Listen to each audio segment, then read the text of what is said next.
আমর ইবনে Hisham সে মক্কার কুরাইশদের মাঝে ঘোষণা করলো, কে আছো মুহাম্মদ বিন আব্দুল্লাহর কল্লা নিয়ে আসবা।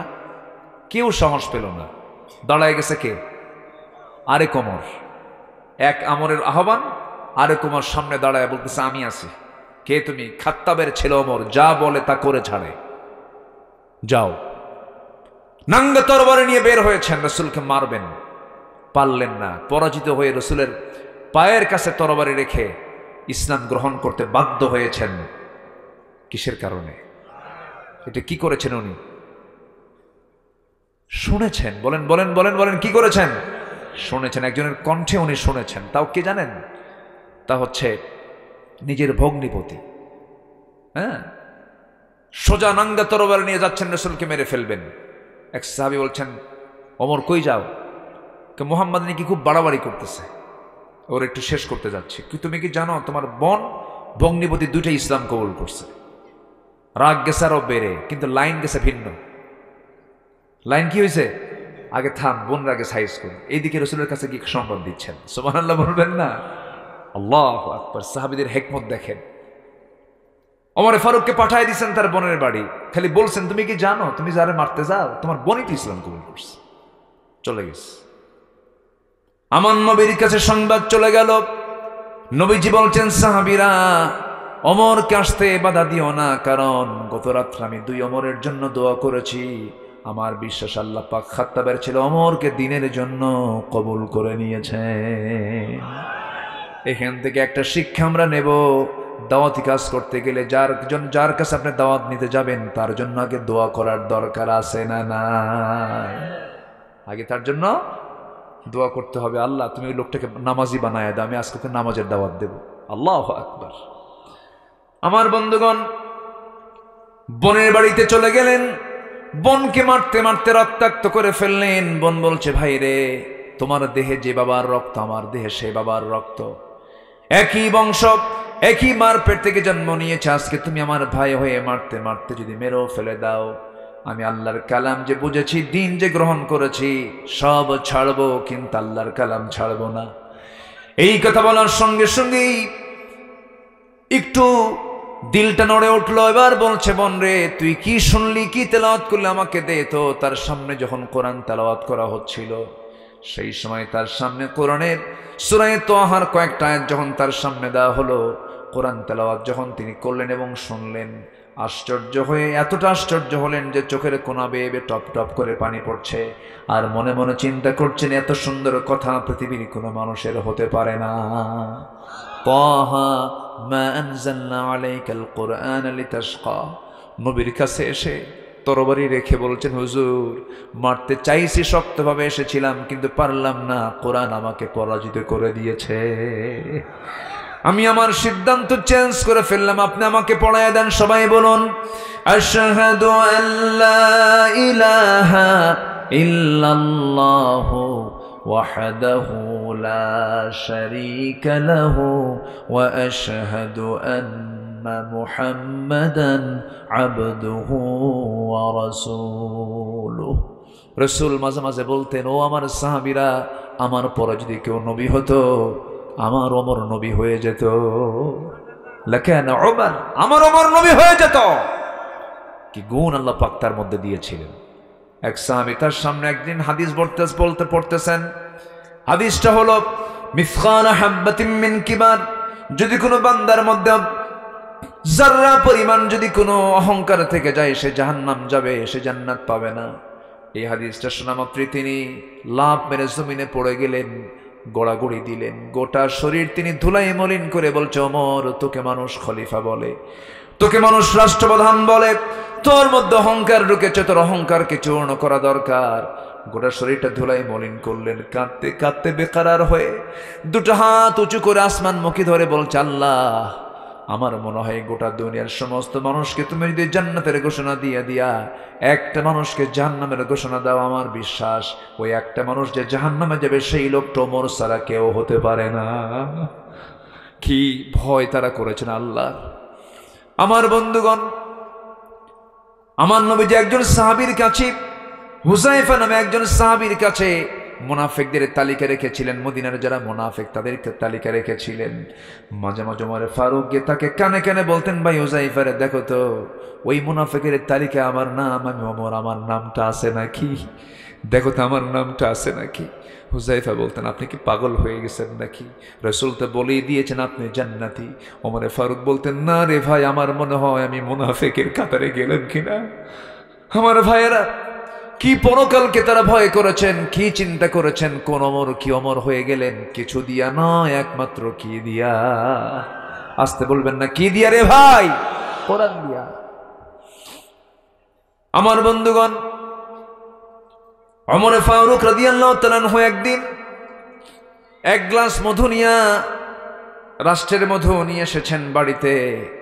বাড়িতে এসে বলছেন, বউরে এই শুধু আমাদের মধু নয়, 5টা পরিবার নিতে হবে, এটা ভাগাভাগি করতে হবে, 4 জন প্রতিবেশী এবং আমরা 5টা সমান ভাগে ভাগ করে একটা ভাগ আমরা নেব, আর বাকি 4টা ভাগ প্রতিবেশীর কাছে দিয়ে দিবা। এই যে তোমার হাতে দিলাম। স্ত্রী হাতে মধুর বোতল দেওয়ার 1 মিনিট পার না হতে এবার বলছেন, আমার স্ত্রী মন খারাপ করো না, মধুর বোতল আমি তোমাকে ভাগ করতে দেব না। বলুন তো, কোন স্বামী যদি বউ কেমন দায়িত্ব দেওয়ার পর আবার যদি সেই বোতলটা ফেরত নেয়, গন্ডগোল কি লাগতে পারে? হ্যাঁ, আস্তে আস্তে কবে মনে আপনাদের বউগুলো সব রাবিয়া বস্ত্রী হয়ে বসে আছে, কি লাগবে কিনা বলেন? খালি লাগবে না, তোমার সঙ্গে সংসার করে আমার জীবনই তো শেষ হয়ে গেল, কেন বিশ্বাসই করো না তুমি আমার, কি ঠিক কিনা এখন আমার বিশ্বাস করো তুমি? এরকমই হতো। কিন্তু ওমরে ফারুকের বউ তার আমার আপনার বউয়ের মতো না, উনি কিচ্ছু বললেন না, একটু মনক্ষুণ্ণ তো হওয়া স্বাভাবিক, মানুষ তো, মানবিক তো। উনি ফেরত দিলেন, কিচ্ছু বললেন না। তিনি বোতলটা নিয়ে চলে গেছেন প্রতিবেশীর ঘরে। প্রতিবেশীর ঘরে গিয়ে বললেন, বউ আমার বউকে দায়িত্ব দিয়েছিলাম, কিন্তু সেই দায়িত্ব আমার বউকে না দিয়া, ও প্রতিবেশী এইদিকে আসো, তোমাকে দায়িত্ব দিলাম, সমান 5টা ভাগ করবা, একটা ভাগ তুমি আমাকে দিবা। ওনার অংশের একটা ভাগ নিয়ে চলে আসছেন, নিজের স্ত্রীর সামনে গিয়ে বলছেন, আমার স্ত্রী, আল্লাহর কসম করে বলি আমি তোমাকে সন্দেহ করি নাই, আমি রাষ্ট্র চালাই, তুমি আমার পরিবার চালাও, আমার সন্তানগুলো তুমি যদি না দেখতে আমি রাষ্ট্র চালাতে পারতাম না। আমার বড় তুমি একজন সহযোগী, আমার বড় উপকার করতে পারো তুমি। আমার স্ত্রী শোনো, এই যে মধুটা নিয়ে এসেছে আমার অংশের মধু আমি নিয়ে আসলাম, তোমাকে দিলাম, তোমাকে ভাগ করতে দেইনি কেন? এই মধুটা যখন আমি ভাগ করতে যাব, তুমি যখন ভাগ করতে যাবে, মধু তো তরল জিনিস, যখন ভাগ করতে হবে হাতের অবশ্যই সহযোগিতা লাগবে। হাতের মধ্যে 1 ফোঁটা হোক 2 ফোঁটা হোক মধু তো লাগতেই পারে। এই 1 ফোঁটা 2 ফোঁটা মধু আমাদের ভাগে বেশি আসুক এটা চাই নাই মনে করে মধুভাগের দায়িত্ব আমি অন্যজনকে দিয়ে দিয়েছি। একটু জোরে বলি সুবহানাল্লাহ। কি ছিলেন আর কি হলেন, কি ছিলেন কি হলেন। ছেলে ঘোড়া কিনতে গেছে, ওমর ফারুকের ছেলে কি কিনতে গেছে? ঘোড়া। আমার কথা কি কষ্ট পাচ্ছেন নাকি আপনারা? ঘোড়া কিনতে গেছে। ঘোড়া কিনতে গিয়ে ছোট ঘোড়া কিনে বড় করবেন, মোটা তাজা করে বেশি দামে বিক্রি করবেন। ঘোড়া কিনে এনে খাওয়াবেন কি? ওমর ফারুক যেই বাড়িতে থাকেন সেই বাড়ির জায়গাটা হলো রাষ্ট্রের জায়গা। ওই বাড়ির পিছনে কিছু ঘাস ছিল, সেই ঘাসগুলো ওই ঘোড়াকে খাওয়ায় খাওয়ায় ধীরে ধীরে বড় করেছেন। কিন্তু ঘাসটা হলো রাষ্ট্রের জায়গার ঘাস। ওমর ফারুক কোনোদিন কিচ্ছু বললেন না। ঘোড়া বড় হয়ে গেছে, একদিন দেখেন ঘোড়া নাই, তার ছেলেও নাই, কোথায় গেছে? ঘোড়া বিক্রি করতে গেছে। সেই দিন তিনি কোথাও না গিয়ে স্টিল বাড়িতে বসা, তিনি দরজায় এসে যখন ঘোড়া নেড়েছে ছেলে, তিনি সামনে গিয়ে দাঁড়ায় বলছেন, আমার সন্তান রে, ঘোড়া কি করছো? বিক্রি করেছি। কিনছিলা কত দিয়ে? এত দিয়া। বিক্রি করছো কত দিয়ে? এত দিয়া। লাভ হয়েছে কত? এত টাকা লাভ হয়েছে।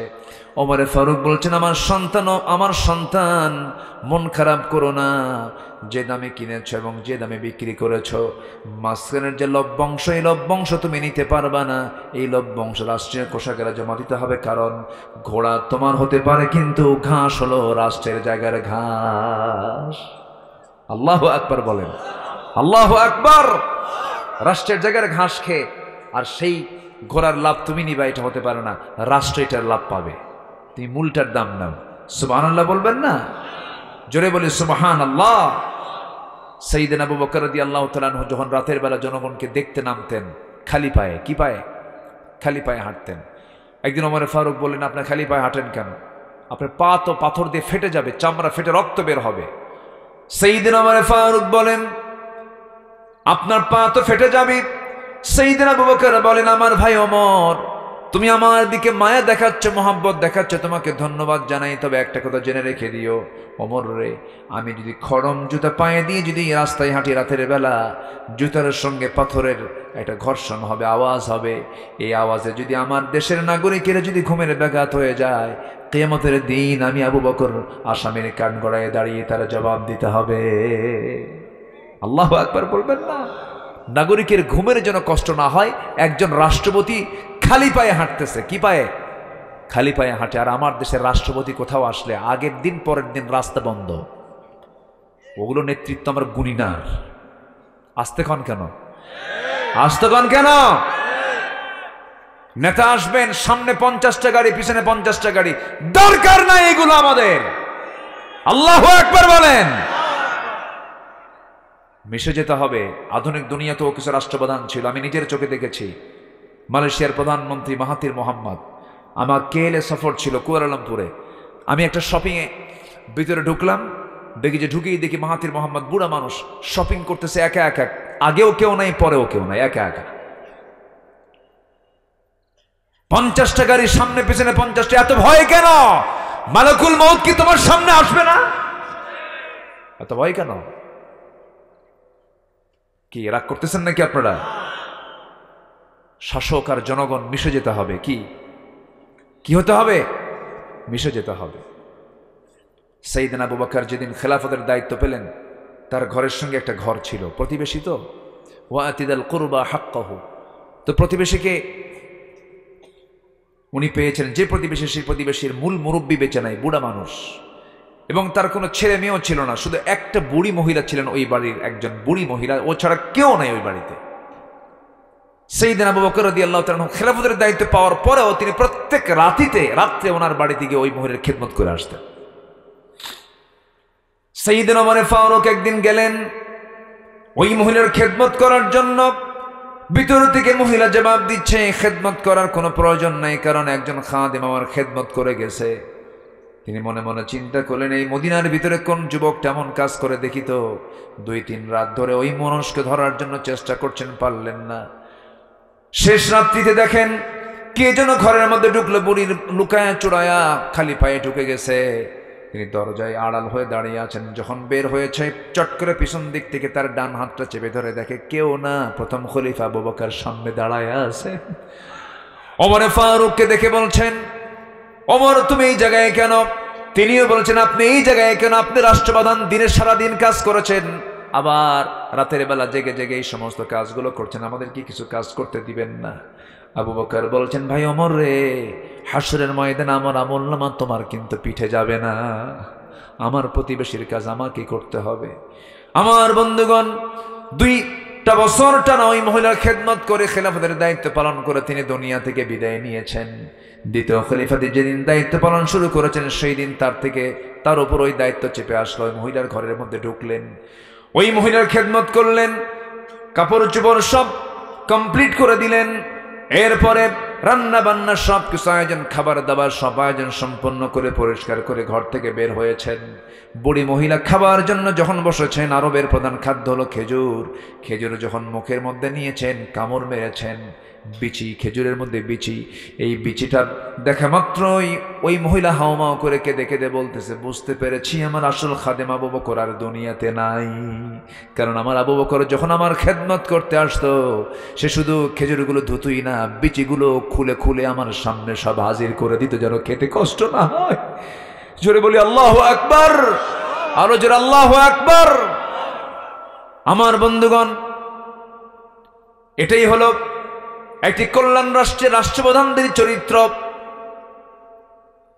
সমাজের রাষ্ট্রপতি যদি ভালো হয়ে যাবে, ওমর ফারুকের মতো মানুষ গোটা রাত ঘুম পাড়তে পারেন নাই। কোন এক রাতের কথা আমার মনে পড়ে গেল, বলবো।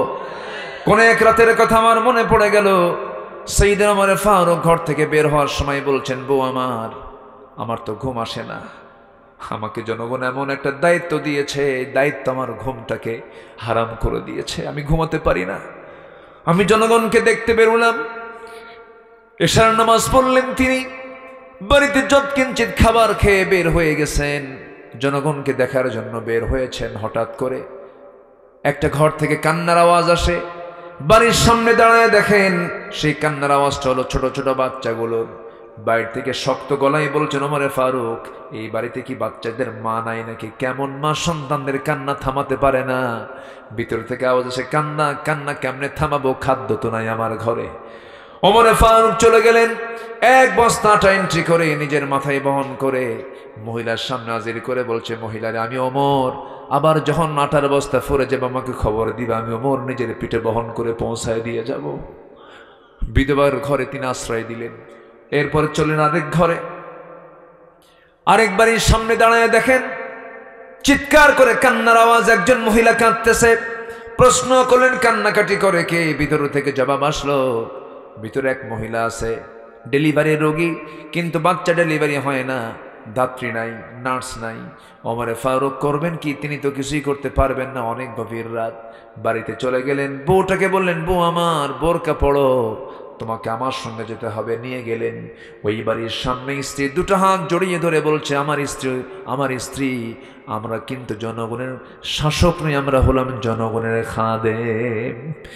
এই যে ঘরের মধ্যে একজন মহিলা নার্সের অভাবে যদি আজকে তার ইন্তেকাল হয়ে যায় অথবা সন্তান মারা যায়, কিয়ামতের দিন আমি ওমর, আমাকে খুনির কাতারে দাঁড় হতে হবে, তাড়াতাড়ি ভিতরে ঢুকে পড়ো। মহিলাকে নার্সের দায়িত্ব পালন করা দিয়ে তিনি সেখান থেকে চলে গেলেন। আর একবারই সামনে গিয়ে হাঁটতেছেন লাঠি নিয়া, গুনগুন গুনগুন গুনগুন করা কিছু আওয়াজ নবীর ওমরে ফারুকের কানে চলে এলো।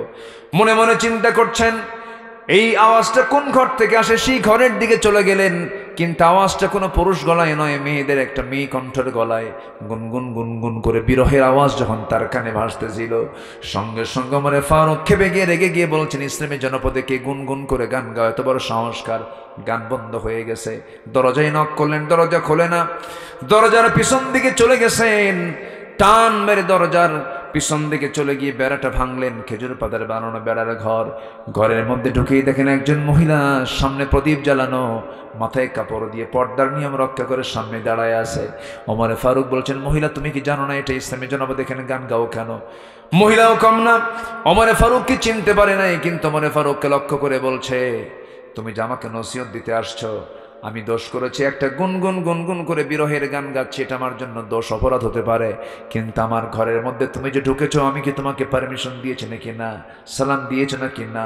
বেড়া ভাঙছো কেন? এই যে ভুলগুলো করেছো, আমার কাছে মনে হচ্ছে তুমি আমার কাছে এসে এ পর্যন্ত চারটা বড় বড় দোষ করেছো, আমি তোমাকে ছাড়বো না। ওমরে ফারুক বলছেন, আমি কি দোষ করলাম বলো? নাম্বার 1, সালাম দেন নাই। নাম্বার 2, আপনি অনুমতি নেন নাই। নাম্বার 3, আপনি বেড়া ভেঙেছেন, ঘরের সমস্ত সম্পত্তিগুলো, আপনি আমার সামানটা ভেঙেছেন। নাম্বার 4 হলো আপনি একজন পরনারী, আপনি একজন পরপুরুষ, আমার সামনে দাঁড়িয়ে দাঁড়িয়ে কথা বলছেন, যদিও আমি পোশাক সংযত রেখেছি, কিন্তু পর্দার তো খেলাফ হয়ে যাচ্ছে। এই কয়েকটা ভুলের জন্য আমি আপনাকে ছাড়বো না, কি করবা বলো? মহিলা বলছে, কালকে সকাল হওয়ার সঙ্গে সঙ্গে, সূর্যোদয় হওয়ার সঙ্গে সঙ্গে আমি তোমার বিরুদ্ধে ওমরে ফারুকের আদালতে গিয়ে আমি তোমার বিরুদ্ধে মানহানির মামলা দেব। কার সামনে কয়? আসতে কয়, কার সামনে বলতেছে? সাইয়েদনা ওমরে ফারুক বলছেন, তুমি কার কথা বললে? ওমরের কথা। ওমর লোকটা কেমন? মহিলা বলতেছে, আমার জানা মতে এই দুনিয়াতে একজন সৎ শাসক আছেন, অত্যন্ত ভালো মানুষ, তার নাম হচ্ছে ওমর। ওমরে ফারুক এবার বলছেন, আমার তো জানা মতে, আমি জানি, আমি তো বুঝি ওমর লোকটা ভালো না। নিজের কথা কি ভালো বলা যায়? ওমর লোকটা ভালো না। এবার মহিলা খেপে গিয়ে বলছে, কি বললা তুমি? ওমরের বিরুদ্ধে কথা বললা, আরেকটা দোষ যোগ হলো। আল্লাহু আকবার বলবেন না? তোমারে ছাড়া হবে না, তুমি কার বিরুদ্ধে তুমি কথা বললে? ওমরে ফারুক মাথা নিচু করে চোখের পানি ফেলতে ফেলতে বলছে, আল্লাহ, এই মহিলার দোয়া তুমি আল্লাহ কবুল করে না। জোরে বলেন সুবহানাল্লাহ, জোরে বলেন সুবহানাল্লাহ। আমরা মানুষের দোয়া পেতে চাই মুখ দিয়া না দিল দিয়া? বলেন বলেন, মানুষের দোয়া পেতে চাই আমরা মুখ দিয়া না দিল দিয়া? দিল দিয়া। দিল থেকে যে দোয়া, সেই দোয়াটাই কাজে আসে। বাপ মা যদি দিল থেকে কোনো সন্তানের জন্য দোয়া করে, পৃথিবী খুলতে তার কিচ্ছু লাগবে না, পৃথিবীও তার জন্য, আখিরাত আর জান্নাতও তার জন্য। আল্লাহু আকবার বলো। দোয়া। ঘড়ি তো আজকে ব্যাপক ঘুরতেছে, বুঝলাম না, কি আলোচনা চালাবো? জোরে বলি ইনশাআল্লাহ। খুব সুন্দর মানুষ আপনারা। সাইয়েদনা ওমর ফারুক রাদিয়াল্লাহু তাআলা আনহু এবার মহিলাকে বলছেন, তুমি কি সত্যি মামলা দিবা? অবশ্যই মামলা দেব না। মানে আপনি অনুমতি ছাড়া ঘরের মধ্যে ঢুকলেন কেন? আপনাকে ছাড়া হবে না। ওমর ফারুক বললেন, ঠিক আছে, আমার দোষগুলো আমি মেনে নিচ্ছি, কিন্তু তুমি গান গাও কেন? তোমার বিরহের গান কেন? এই গভীর রাত্রে আল্লাহর জিকির না করে, কোরআন না পড়ে তুমি কেন গান গাচ্ছ? মহিলা বলতেছে, আজ থেকে 4 মাস আগে আমার স্বামীর সঙ্গে আমার প্রথম বিয়ের পরে ঘর সংসার হয়। 4 থেকে 5 দিন আমার কাছে ছিলেন। এই জনপদের খলিফা ওমর ফারুকের লোকজন আমার স্বামীকে নিয়ে চলে গেল, সীমান্ত প্রহরায় নিয়োগ দিয়ে দিল। আজকে 4 মাস গত হতে চলে, আমার স্বামীর কোনো আনাগোনা নাই, কোনো সাক্ষাৎ নাই। রাতের বেলা নামাজ পড়ে ঘুমিয়ে পড়েছি, মধ্যরাত ঘুম ভেঙে গেছে, আমার স্বামীর প্রেম আমার ভিতরে জেগে উঠেছে। স্বামীকে ছাড়া আমি কিছুই কল্পনা করতে পারছি না, এই জন্য রাতের বেলা ঘুম ধরে না। আমার বৈধ স্বামীকে পাওয়ার জন্য আমি গুনগুন গুনগুন করে বিরহের গান গাচ্ছিলাম। ওমর ফারুক মনে মনে চিন্তা করছেন, দোষ তো আরেকটা যোগ হলো, দোষ তো আরেকটা যোগ হলো। কি শাসক তারা ছিলেন! আল্লাহু আকবার বলবেন না? কি শাসক তারা ছিলেন! আর ক্ষমতায় থাকার জন্য কতগুলো যুবককে শেষে মেরেই ফেলল। হ্যাঁ, হাজার হাজার যুবকের লাশ আমার নিজের 2 চোখ সাক্ষী। আমি ঢাকায় ছিলাম সে সময়, স্টিল নাও ঢাকা। কিভাবে পাখির বাচ্চার মতো গুলি করে হত্যা করা হলো! এটা মানবের কাজ না, দানবের কাজ। পাশবিক হৃদয় হতে হয় এগুলো। যা করেছে তারা, আল্লামা সাইদিকে পর্যন্ত তারা রেহাই দেয়নি। চিন্তা করা যায়, আল্লামা সাইদি দেশের একটা সম্পদ, একজন কিংবদন্তি, একটা ইতিহাস। ওরা চেয়েছিল মেরে ফেললেই মনে হয় ইনিংস শেষ হলো। না, আগুনে ফু দিলে নিভে যায়, আবার আগুনে ফু দিলে দ্বিগুণ দ্বিগুণ জ্বলে ওঠে। 2023 সালের 4 আগস্ট চিকিৎসার নাম করে তাকে জেলখানা থেকে হসপিটালে জোর করে নিল। বলা হলো, হুজুর আপনি অসুস্থ। উনি বলেন, আমি যে অসুস্থ আমি নিজেই তো জানি না। জোর করে নিয়ে চলে গেল হসপিটালে।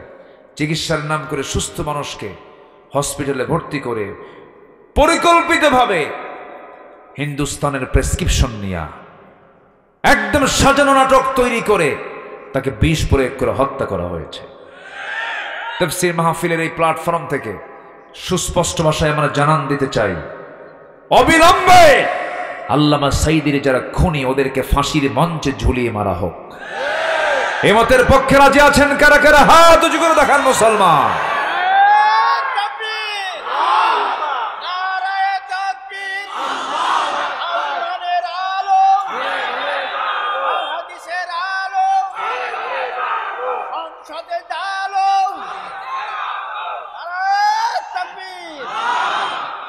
হাত নামান, শেষ করে দিই। হ্যাঁ, চালাবো। আরো 4 জন ভাই কিন্তু উঠছেন। আরো কয়জন? 4 জন। আমি এই 4-3 7 জন আমি দেখলাম, আমার চোখে পড়েছে এরকম। বসেন, আমি খুব বেশি সময় নেব না। আমি স্যাঁচরা হুজুর না, স্যাঁচরা হুজুর বুঝলেন তো? আমি এরকম টাইম নেব না, আমি শেষ করে দেব। একটা পয়েন্ট ধরেছি তো। দিন কোনোটাই থাকবে না, দিন বিজয়ী হবে কার দিন? আসতে বলবেন না, কার দিন? কোনো বাবার নয়, কোনো স্বামীরও নয়, কোনো নেতার নয়। আমরা একমাত্র কার দিন চাই? আল্লাহর দিন আমরা চাবো। আমরা আল্লাহর বান্দা, আমরা আল্লাহর দিন চাই। সোজা কথা, সোজা দৌড়, ঠিক কিনা? জান্নাতের রাস্তাকে আঁকা বাঁকা না, সোজা। ওয়া ইন্না হাদা সিরাতি মুস্তাকিমা ইহদিনাস সিরাতাল মুস্তাকিম। আমার রাসূল তার রাষ্ট্রে 12টা বিষয় তিনি প্রতিষ্ঠা করেছিলেন। 1 নম্বর হলো তাওহীদকে তিনি প্রতিষ্ঠা করেছেন। কি বলেন তো? তাওহীদ। নবীজি রুকুতে যান, তাওহীদের প্রকাশ করছেন, আমি কারো ইবাদত করি না, কারকে ছাড়া। আমার নবীজি রুকুতে চলে গেছেন। অথবা সাইবা মুগিরা সবাই করলো কি জানেন? এতগুলো উটের পচা নারী ভুরি, উটের পচা নারী ভুরি কি কোনো ব্যক্তিত্ব সম্পন্ন লোক হাতে নিতে পারে? পচা লোকই তো নেয়। পচা নারী ভুরি সব তুলে এনে আমার নবীর কাঁধের উপরে ফেলে দিস। নবীজির সেজদায় রুকুতে তখন তিনি হামাগুড়ি দিয়ে সেজদায় চলে গেলেন, পারলেন না। সবাই হেও করে, ঠাট্টা করে, দেখ মোহাম্মদ রে দেখ পচা। নারী ভুড়ি দিয়ে আমরা চাপায়া দিয়েছি, দেখ ওর রব ওকে কিছুই কয় না, ওর সাহায্য করে না, এরকম করে হেও করছিল। আমার নবীর পাশে কেউ নাই। আমার নবীর কলিজার টুকরা মেয়ে ফাতিমা এসে সেই পচা আবর্জনাগুলো, পচা সেই পেটের সেই নারী ভুড়িগুলো টান মারলেন, রসুলকে তুলে নিলেন। আমার নবীজি বলছেন, ফাতিমা আমি আজকে একটা দোয়া করব, সেই দোয়ার মধ্যে কোনো রহমত থাকবে না, সেই দোয়া হবে বদদোয়া। আমার নবীজি সেই দিন কাট্টা কাট্টা 7 জন কাফেরের বিরুদ্ধে রসুল দোয়া করেছেন। রসুল সহজে বদদোয়া দেন। এর মধ্যে 1 নাম্বার হলো আমর ইবনে হিশাম, আবু জেহেল। 1 নাম্বার কে? আবু জেহেল। নাম্বার 2 হলো উতবা। নাম্বার 3 হলো শাইবা। নাম্বার 4 হলো ওয়ালিদ। নাম্বার 5 হলো উমাইয়া ইবনে খালফ। নাম্বার 6 হলো উকবা। নাম্বার 7 হলো উমারা। এই 7 জন ব্যক্তির বিরুদ্ধে রাসূল হাত তুলে বলছেন, আল্লাহ এই কয়েকটির উপরে তোমার লানত পড়ুক। বলতে দেরি হয়েছে, বেশি দিন যায় নাই, বদর যুদ্ধের দিন এই 7টা কাফের একসঙ্গে বদর কুয়ার মধ্যে মরছে। কি ঠিক কিনা? আলেমদের বদদোয়া নিও না। আলেমদের বদদোয়া নিয়েছে ওরা, ধ্বংস হয়েছে ওরা। ঠিক কিনা? আলেমদের চোখের পানি বড় বিষাক্ত। আল্লাহু আকবার। যা হয়েছে, আমরা যা হারিয়েছি, এটা আমরা আর ফিরে পাবো না। আল্লাহ তুমি এই রক্তগুলোকে তুমি আল্লাহ দ্বীনের জন্য কবুল করে নাও। জোরে বলি আমিন, আরো জোরে আমিন। ভাইরে, জীবন দেওয়া এত সহজ না, জীবন দেওয়া কঠিন, ফতুয়া দেওয়া সহজ। আমার দেশে ফতুয়া দেওয়ার মতো কিছু মুফতি আছে না, নেই বলেন তো? খালি হারাম কয়, এটা হারাম, ওটা হারাম, এটা হারাম, এটা নাজায়েজ, এটা হারাম। আমার মনে হয় ওদের একটা কিতাবের নামই আছে কিতাবুল হারাম। কিতাবুল কি? হারাম। আবু সাইদরা জীবন দেয়। হ্যাঁ, রংপুরের আবু সাইদের নাম শোনেন নাই? আবু সাইদরা জীবন দেয়, এগুলো নাম মনে রাখা দরকার তো। মুগ্ধরা জীবন দেয়, রাজপথে হাত টান করে বুক পেতে রাখে বন্দুকের সামনে, মারা যায়। কয় যে ওরা তো শহীদ হয় নাই, এমনি আন্দোলন করতে গিয়ে মারা গেছে, ওকে শহীদ বলা যাবে না। তুই কোন কচু? তুমি কোন কচু হয়েছ? দেশের 20 কোটি মানুষের জুলুম থেকে বাঁচানোর জন্য যারা চেষ্টা করছে, ওরা যদি ইমানি হালত না থাকে, শহীদের দাম আছে না নাই বলেন তো? শহীদের মর্যাদা আছে না নাই? ওয়া ইম্মাতা আলা ফিরাশিহি, যদি কোনো ইমানদার যদি বাড়িতে বিছানায় মারা যায়, শাহাদাতের তামান্না থাকলে সে শহীদ। শুক্রবারে মারা গেলে শহীদ, আগুনে পুড়ে মারা গেলে শহীদ, বিদ্যুৎ স্পৃষ্ট হয়ে মারা গেলে শহীদ, পানিতে ডুবে মারা গেলে শহীদ, পেটের পীড়ায় মারা গেলে শহীদ। এগুলো হাদিসগুলো আরো পড়ে না? বেকুব, এগুলো বেকুব। জীবন দেওয়া তো সহজ নয়। যত রক্ত লাগে দেব, প্রয়োজনে লোক পাঠাবো, আমি যাব না। কি এই কিসিমের লোক কম না বেশি বলেন তো? কম না বেশি? বন্দুকের নলের সামনে দাঁড়ায় থাকে এত সস্তা নয়, বড় কঠিন কাজ এটা। আল্লাহ তুমি তাদের এই ত্যাগকে, স্যাক্রিফাইসকে তুমি আল্লাহ দ্বীনের জন্য কবুল করে নাও। জোরে বলি আল্লাহুম্মা আমিন। ওরা যদি পালাতো, যদি না জীবন দিত, ওরা যদি পালাতো, আজকে কই যেতেন আপনি? আজকে মাহফিল হতো এটা? হ্যাঁ বলেন, হতো? হতো তাহলে? হ্যাঁ হ্যাঁ, এই তো জুতার তলা ক্ষয় হয়ে শেষ, জুতার তলাও ক্ষয় হয়ে শেষ হয়ে যেত। এই হচ্ছে অবস্থা। আল্লাহ তুমি একটা অনুকূল পরিবেশ দিয়েছ, সামনে আমরা কোরআনের দৃশ্য দেখতে চাই। জোরে বলি ইনশাআল্লাহ। 1 নম্বর তাওহীদকে রাসূল প্রতিষ্ঠা করেছেন, আল্লাহু আকবার বলেন। নাম্বার 2 হিংসা দূর করেছেন। কি দূর করেছেন? হিংসা। সমাজে হিংসা আছে না নাই? আমার দেশে কি মানে মানবতার আবাদ না হিংসার আবাদ? খালি হিংসা। জমি কেনা একজন, ঘুম হয় না আরেকজনের। জমি কেনা মতো করলো কি, কি হয়েছে কইছে একজন, কি ঠিক কিনা কোন? জমি কেনে একজন আর মাথায় থাপড়ায় আর একজন। হাই রে, হলোটা কি? এটা হিংসা। একজনের ছেলে ভালো একটা চাকরি পাইছে, হাই রে হাই রে হাই রে, ও আলহামদুলিল্লাহ কবে কখন লা হাওলা ওয়ালা কুওয়াতা ইল্লা বিল্লাহ কয়। আছে না নাই বলেন তো? আছে না নাই? যখন এরকম মনে হবে আপনার ভিতরে, তখন ভাববেন যে আপনার ঈমান ক্যান্সার আক্রান্ত হইয়া গিয়াছে। ঠিক কিনা? তাহলে ঈমানের ক্যান্সার হলো হিংসা। ঈমানের ক্যান্সার কি? ঈমানের ক্যান্সার হলো অহংকার। ঈমানের ক্যান্সার কি? অহংকার। এগুলো থাকা যাবে না।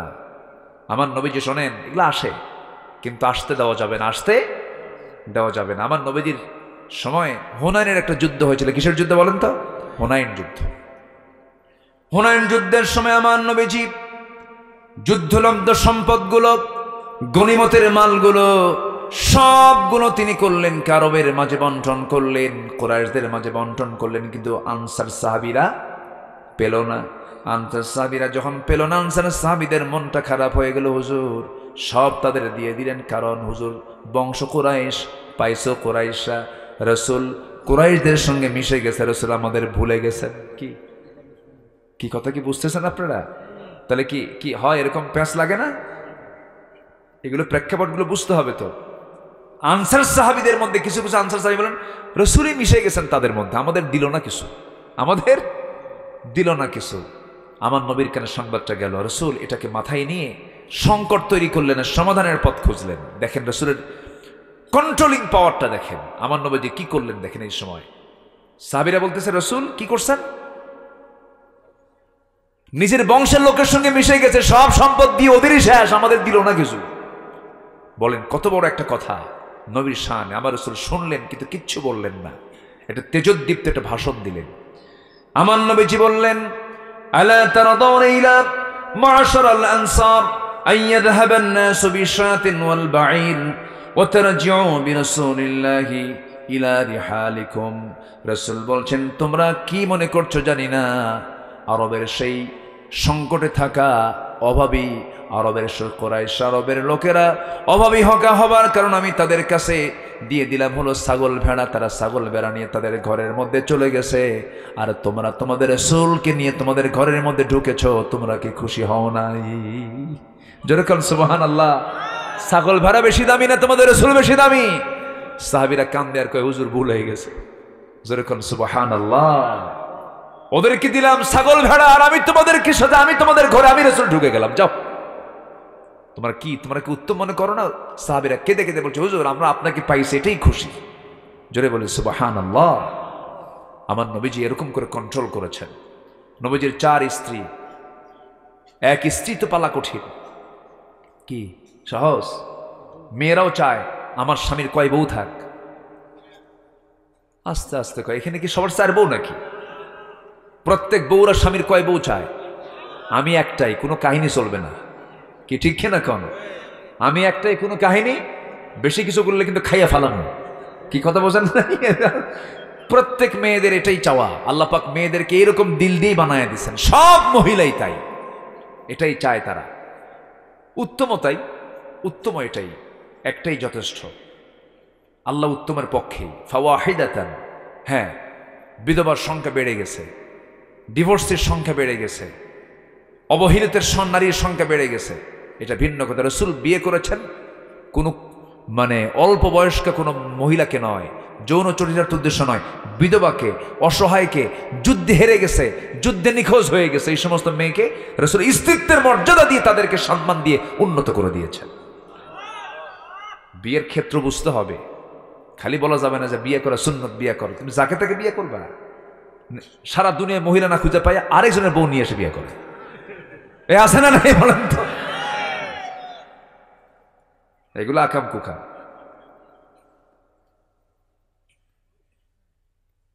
আমার নবীজির 4 স্ত্রী, কেউ বলতে পারতেছে না রাসূল কাকে বেশি ভালোবাসেন। 4 জনই গন্ডগোল লাগে, কয় যে আমারে রাসূল বেশি ভালোবাসে, আরেকজন আমারে রাসূল বেশি ভালোবাসে, 4 জনই সমান সমান। রাসূল কি ভালোবাসা দিয়েছেন দেখেন। 4 জন একসঙ্গে এসে রাসূলের সামনে বলে হুজুর আপনি সত্যি করে বলেন তো কাকে বেশি ভালোবাসেন? আমার নবী যখন কার নাম বলবেন বলেন তো? নাম বললে কি নিরাপদ না বিপদ? বললেন তোরা যা, কালকে তো পাঠায় দিছে। সন্ধ্যা হতে না হতেই অন্ধকার ঘনিয়ে এসেছে। রাসূল 8টা খেজুর হাতের মধ্যে নিয়ে 2টা করে প্যাকেট করলেন। আম্মা জান আয়েশার ঘরে গিয়ে দরজায় নক করে বলছেন আয়েশা আই লাভ ইউ। কি কথা বোঝা গেল? কি বউকে বলা যায় আছে না নাই? অন্যের বউ না নিজের বউ? হ্যাঁ, এটা যেন মনে থাকে। আবার এখন তো পরকের পরিমাণ বাড়ছে, এই জন্য সতর্ক করে দিলাম। মোবাইল তো আছেই, এটা হলো সবচাইতে বড় পোস্টম্যান। ওই যে আগে কি ছিল, পিয়ন ছিল না? পিয়ন ছিল না, এখন আর পিয়ন লাগে, মোবাইল হয়ে গেছে বড় পিয়ন। মারাত্মক সিরিয়াস জিনিস এটা।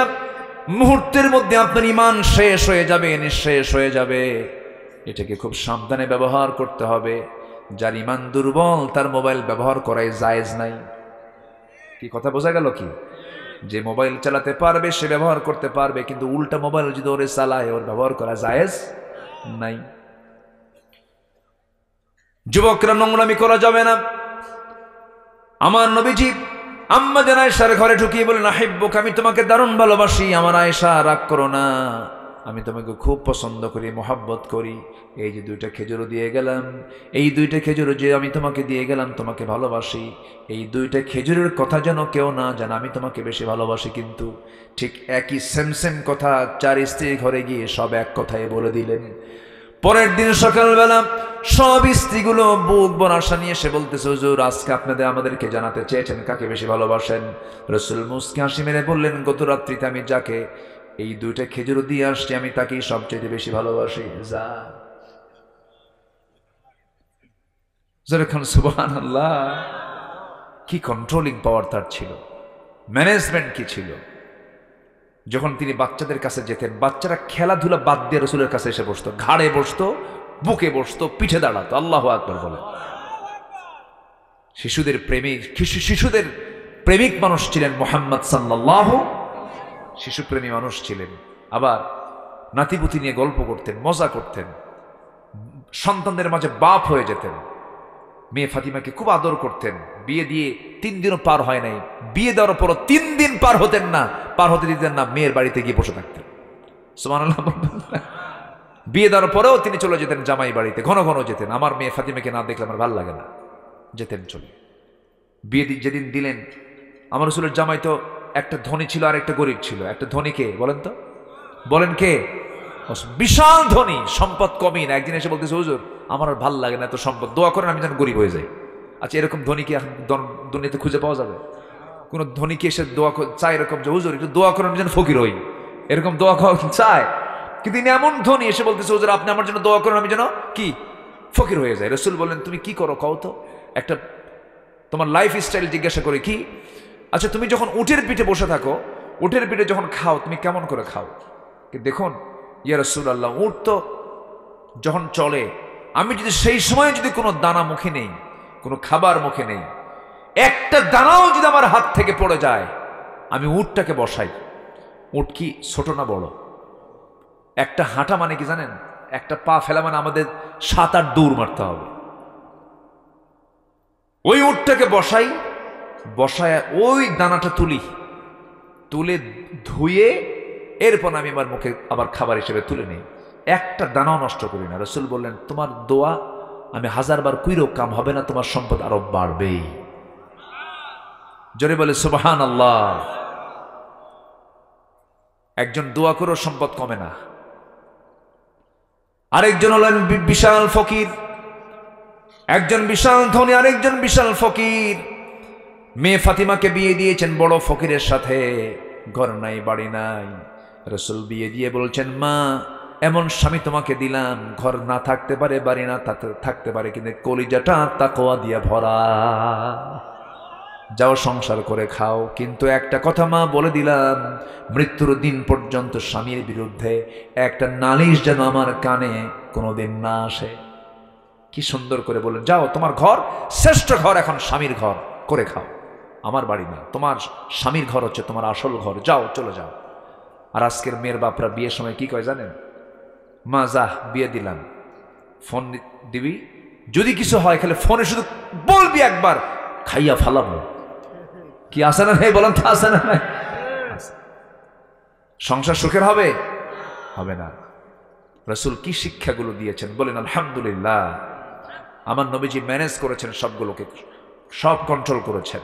আমরা সামাজিক হব, সোশ্যাল হব, জোরে বলি ইনশাআল্লাহ। যারা মুসলিম তারা হবে আনসোশ্যাল না সোশ্যাল? বলেন, অসামাজিক হবে না সামাজিক হবে? সমাজে মিলেমিশে থাকবে, কোনো গন্ডগোল করবে না, হিংসা করবে না, গীবত করবে না। হ্যাঁ, চার দোকানে বসে কি জেকের হয় না গীবত হয়? আজ থেকে জেকের হয় না গীবত হয়? বিড়িও খায়, গীবত করে। হাই রে, বিড়ি টানে। শীতের মধ্যে বিড়ির পরিমাণ কমে না বাড়ে? দাম্বা হাই রে খাওয়া খায়, ইটের ভাটা ফেল। মানে মেলা আছে যেখানে, যেখানে কোনো গ্যাদারিং, এত গন্ধ বিড়ির, মশা পর্যন্ত বিরক্ত, এত খাওয়া খায়। আল্লাহ তুমি বাঁচাও এই সমস্ত নেশা থেকে জাতিকে। জোরে বলি আল্লাহুম্মা আমিন, আরো জোরে আল্লাহুম্মা আমিন। সবাইকে ফজর পড়ব, জোহর পড়ব, আসর পড়ব, মাগরিব পড়ব, এশা পড়ব। কারা কারা পড়বেন এটা হাত তুলে দেখান তো দেখি।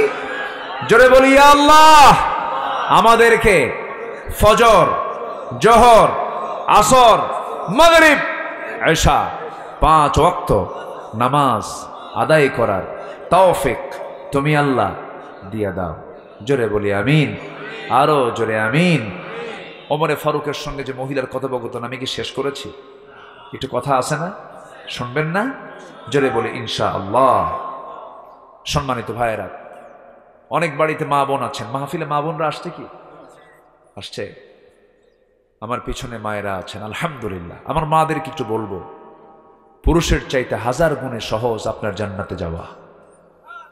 কিন্তু জাহান্নামী পুরুষ বেশি না মহিলা বেশি? কারণ কি জানেন? খালি চেহারা দেখায়। খালি কি দেখায়? খালি চেহারা দেখ। জানো আমি কত সুন্দরী, কি আছে না নাই বলেন তো? আছে। সুন্দরী দেখাতে হবে কয়জনকে?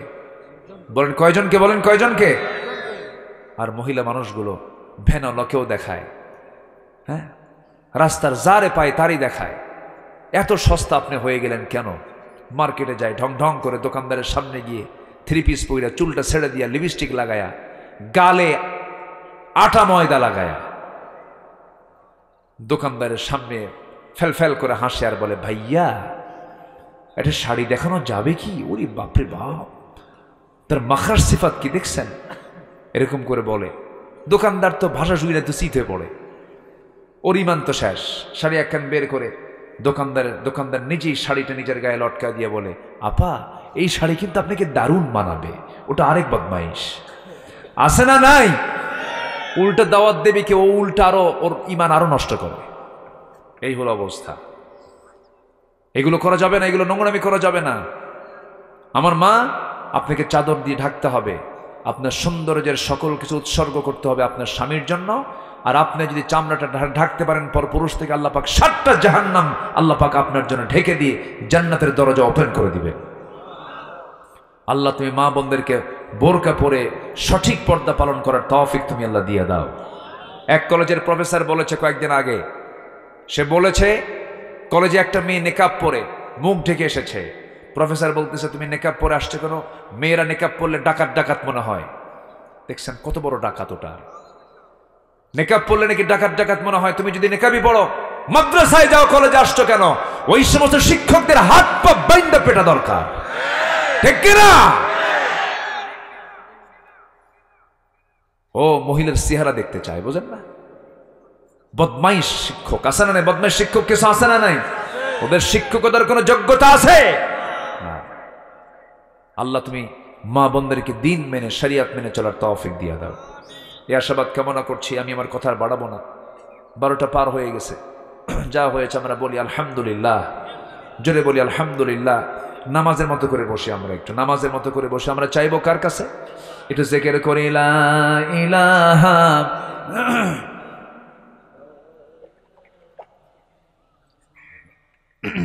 লা ইলাহা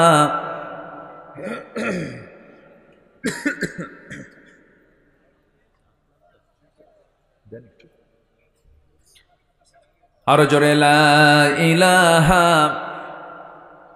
সুবহানাল্লাহ আলহামদুলিল্লাহ, লা ইলাহা ইল্লাল্লাহ মুহাম্মাদুর রাসূলুল্লাহ, লা ইলাহা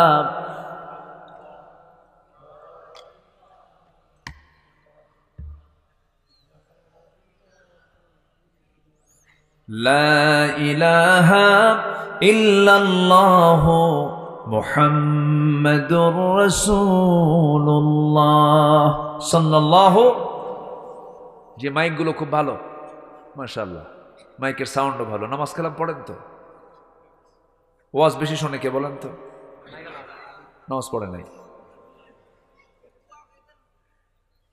ফজর পড়বেন না ইনশাআল্লাহ? তাও কিছু কয় না। এই ফজর পড়বেন না?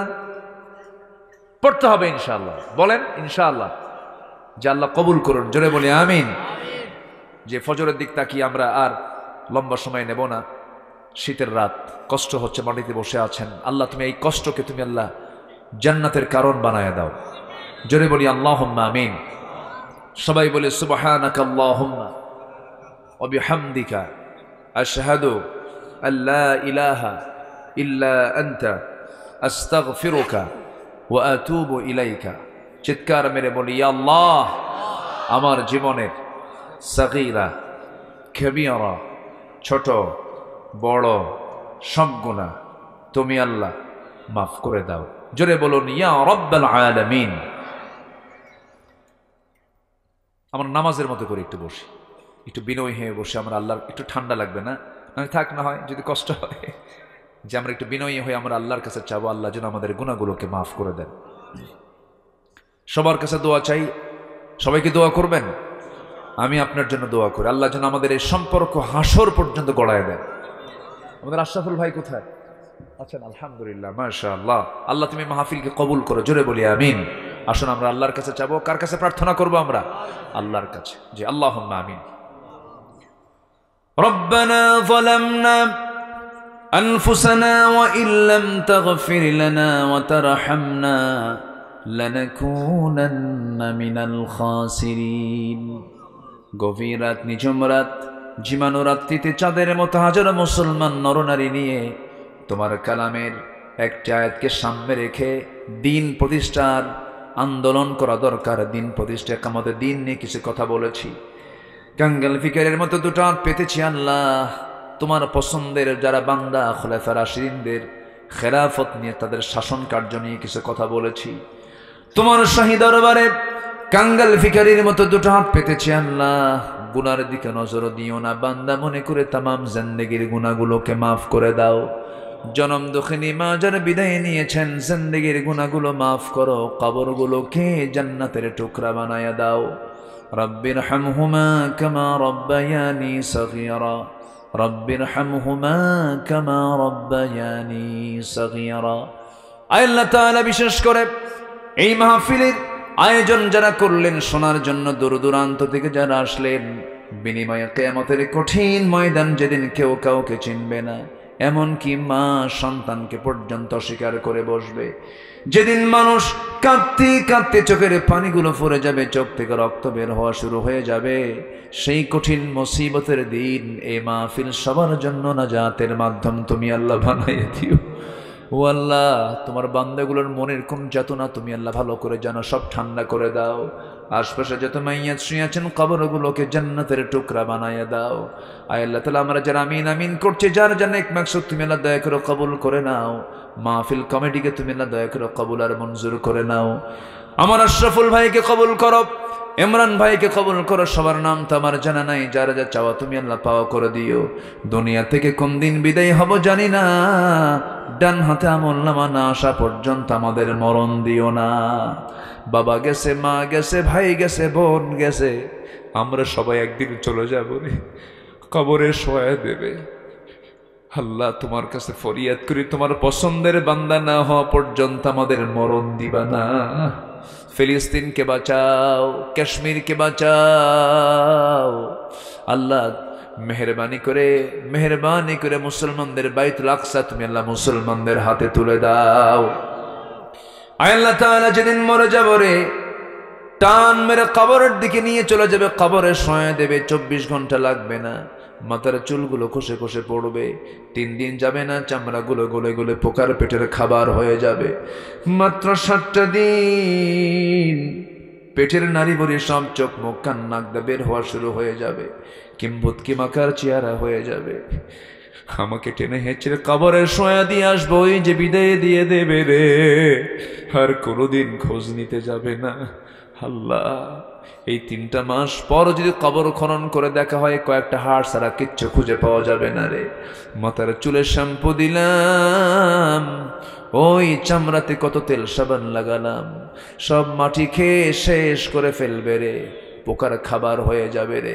এই তো দুনিয়ার নিয়ম রে আল্লাহ। সে অন্তিম সময়ে যখন চলে আসবে জবানে জারি করে দিও লা ইলাহা ইল্লাল্লাহু মুহাম্মাদুর রাসূলুল্লাহ।